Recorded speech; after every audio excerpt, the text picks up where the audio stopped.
name's Nick, and at the end of August 2022 I had a stroke.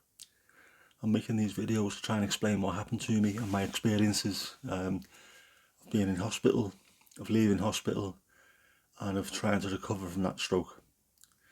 I keep on thinking I'm going to get to physio and stuff keeps cropping up in my mind, so you have to bear with me on this one. This is going to be another strange video. Please, again, bear with me on that, because these are genuinely things that happen to me and things I think may benefit other people. So this one is entitled, I Can Hear Mountains. Right, something that I didn't realise, like I've said in previous videos, I've had no experience of spending any length of time in hospital, and certainly not on a stroke ward, which is a different matter altogether. What they don't tell you, or what you don't realise, is the sheer amount of time you spend on your own in the bed. So what the normal day is like, this can vary slightly depending on sort of the timetables, but either you have a bed bath or you have your breakfast, and then vice versa. So say bed bath, then breakfast, that can take 45 minutes to an hour in total between those two. Then you'll go and do some physio. At most you're going to do 1 hour's physio. Any more than that and you'll be wiped out for the rest of the day. Then they'll take you back into your bed in time for dinner or lunch for the non-Northern English speaking people. Again, it doesn't take too long to eat that. You're not eating a 3-course meal with cheese and biscuits afterwards. And you'll have your tea or dinner later on. So in total, you're going to have about 2.5 hours where you're not just lying in your bed doing nothing. So you are then, in a 24-hour day, you're spending the best part of 22 hours a day just lying there, and you've got to try and keep yourself busy somehow. You've got TVs there, you can watch TV, but you know, let's face it, most of the stuff that's on there is utter rubbish. I spent a lot of time listening to music, trying to just drown things out. That does help, but it's still, you can't do that constantly, and even if you do, your brain still has to work. You've got to keep yourself ticking over and keep yourself busy. So it was finding ways of filling that time and doing it in the right kind of way, if that makes any kind of sense. And for me, it was about thinking. And when I say it was about thinking, I don't mean, oh, what can I have for tea tonight, or who would win in a fight between an alligator and a shark and things like that. It was thinking about things I'd never thought before, or trying to explore avenues which would nourish my brain. A lot of people who are in there say, well, watch TV, and we'll talk to the nurses or the healthcare assistants as they walk past. You know, a lot of young, attractive girls working there. So of course these middle-aged men on a stroke unit flirting with them, because of course that's what every young girl wants, is a middle-aged man who can't use half of his body and needs ass wiping for him, instead of a 25-year-old gym rat of a boyfriend who's got a 1.1 pimped out Vauxhall Nova. Yeah, you know, it's delusional.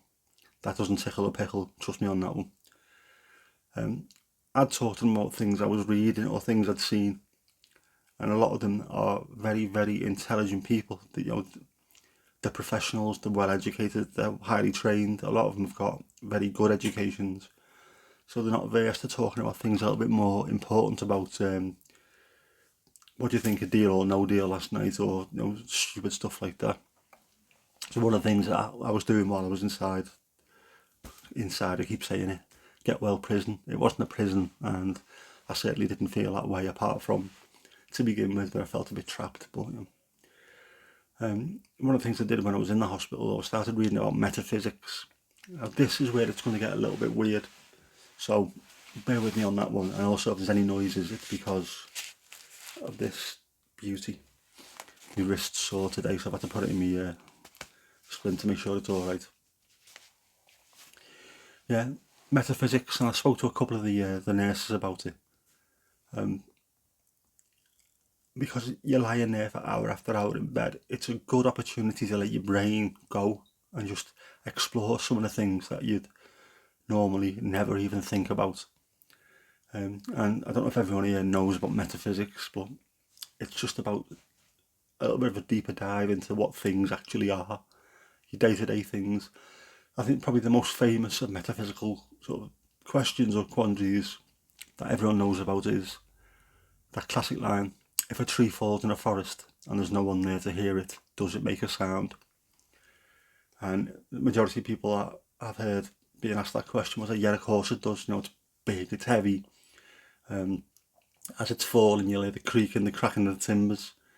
You'll hear the leaves hitting other leaves and branches on the way down, the thud of the trunk as it hits the floor. But is that the nature of sound? Is that what sound is? Does it exist just because something like that happens? If I was here now and I was hitting a drum, would that make a sound? Or would that just make waves, energy waves in the air? Does it only become sound when it hits an eardrum? Does sound have to have a transmitter and a receiver? So, does sound actually exist unless there's an eardrum there to hear it? So it's that kind of thing. And again, I'm sure a lot of the nurses were not used to being asked about these kind of things or having conversations like this, and they seem to quite enjoy it. But I found it absolutely fantastic and enlightening. And I think there was one night where I was really going for it, having a good old hard think. Must have lasted hours. And I'd come to the conclusion that we're all made of stardust. I don't think that's too stupid to say. Every element that makes us and makes the chair that you sat on, the TV that you're watching, the grass outside, everything we see is made up of elements and atoms. The elements were from a dying star. The star, collapsed in on itself and exploded outwards, blowing all the elements out, like helium, hydrogen, all smashed into each other and created heavier and heavier elements until you got to the likes of carbon, which is a lot of what we're made of. But it also made things like mountains, stone, made all of these things. So I think we're all connected on an atomic level. Again, I'm not an old hippie or stupid like that. I genuinely think this is the case. I think we have a natural resonance. Each person has their own natural resonance. So if you play guitar, you'll understand.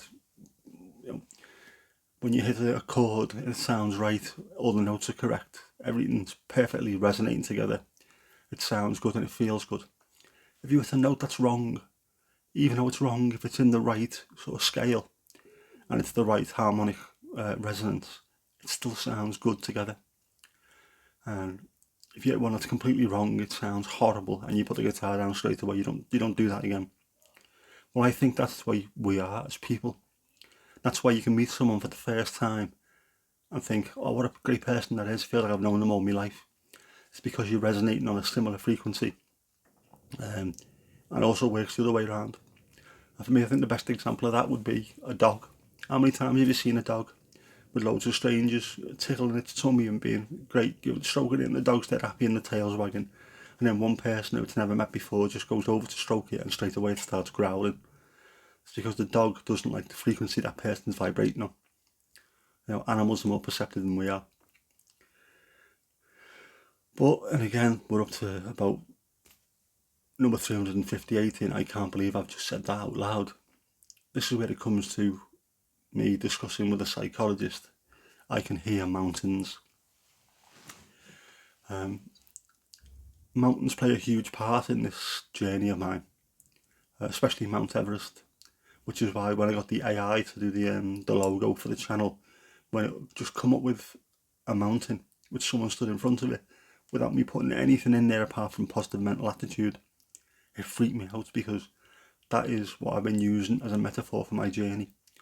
Getting better from a stroke is my Mount Everest. So it's quite weird. And I watch lots of documentaries about mountaineering and lots of films about it, because I'm fascinated by it. I think the people who do it are incredible people. It must take such courage and drive to do that. I couldn't personally do them. I know I'm absolutely shit scared of heights. No way on earth you get me even on the base of a mountain, never mind up there. So, but seeing a lot of these Nepalese sort of tour guides, Sherpa, an incredible selection of people, the Sherpa. They're very spiritual. They see Everest as a deity, as a god. That's why they pray before they go up. They try and encourage the good spirits and appease the benign spirits. I don't believe in God. I don't believe anything like that, but I do believe this harmonic resonance. And I do believe we have a connection with things. So when they're talking about grabbing hold of a rock and they sort of feel the mountain through them, I get that. Because I sort of do too. Whenever I've been somewhere where there's old rock, like big, huge slabs of rock, like the Yorkshire Dales, if you touch a really old slab of rock, it's a different feeling and a different sort of, I don't know, it feels different inside when you do that than when you do it on the side of a house on new bricks. It's hard to explain. Try it. Go to Snowdonia, something like that, or next time you're out and about and you see a big slab of old rock, touch it and see if you feel the same kind of thing. Because I know I do. And that's why I said to the psychologist, sometimes I can hear mountains. I just feel like I'm connecting with something on a different plane. So for me, that those times when I was able to think and really let my mind go were really important. Important for keeping me sane and for keeping me busy, I suppose. When you're spending 23 hours or 22 hours a day in a hospital bed, you need something to take your mind, off the things like, oh my God, I'm in here, I'm really, really sick, I might not get through this, or I'm missing my family, or stupid things like that, or I'm missing going to match. No, these are not important things. You need to get rid of them out of your mind, and not enough of us do this. I think people who meditate do. I think what they do is they do a factory reset. You try and empty the brain completely to let the body relax, which is a great thing to do. But I also think you need to do it just for the brain as well. Not empty it completely. Feed it. I think your brain needs feeding a bit more. I know Daniel on Embrace the Suck, 21, he always finishes his sort of the videos with his little tagline, unplug and go and have an adventure. That's important, it really is. Get away from all the electronics. And I know it's stupid me saying this on YouTube, where you'll be watching this on an electronic device, but occasionally you do need to unplug, go and do something else. I think you need to do it for your brain as well. We don't think enough. Even times when you think you're thinking enough, you're not. You know, when you're away on holiday and you're lying on a sun lounger, music on quite low, sunglasses on, all of a sudden in the background you've got the DJ, resident DJ in the hotel bar playing Barbie Girl by Aqua and Saturday Night and things like that. So you never really switched off, or you never allow yourself just to see what your mind is capable of doing. I think we should all do that if we can. Take a little bit of time, find something that either interests you or that you don't really understand, but just try and find out what that is and push yourself to learn more about it. And I don't mean you have to go and start reading the Encyclopedia Britannica or the entire works of Shakespeare or War and Peace. All you need to do is find a little bit of something. I mean, you can put £1 worth of petrol in the car and that car will still do 100 miles an hour. You don't need to fill the tank up. And it's the same with reading. Just find that little bit of something that piques your interest and gets you going. But genuinely, if you do get a chance, go and touch some old stone and see if you feel something. If you do, let me know in the comments, and if you don't, shut up, really, but yeah, we've all got to find a way of, I don't know, I keep saying nourishing the mind. The mind is amazing, it's an organ, it needs to be nourished, and not just water, it needs to be with information, and good information, things that keep it working. This was particularly important because it was a stroke unit, so my brain's been damaged at the time. And I wanted to make sure it was still working and I was still at least trying to make use of it. and keep it going. I didn't want to come out and suddenly have no memory of things, or not be able to speak English, which a lot of people will probably say I can't. Yeah. But seriously, take the time to nourish your brain. People go to the gym all the time, work on every muscle that they've got, and then they completely forget that one. That needs a workout as well, however you get it. Doing crosswords, or reading, or thinking about hearing mountains. Doesn't matter what it is, just make sure you do it. If you look after your brain will give you so much more back, and it'll protect you really well.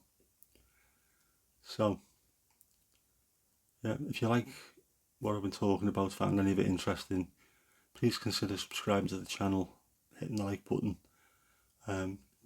Leave a comment down below. If you've got any questions about anything I've said, or just in general about this journey, please put them in the comment section as well, and I'll get back to you as soon as possible.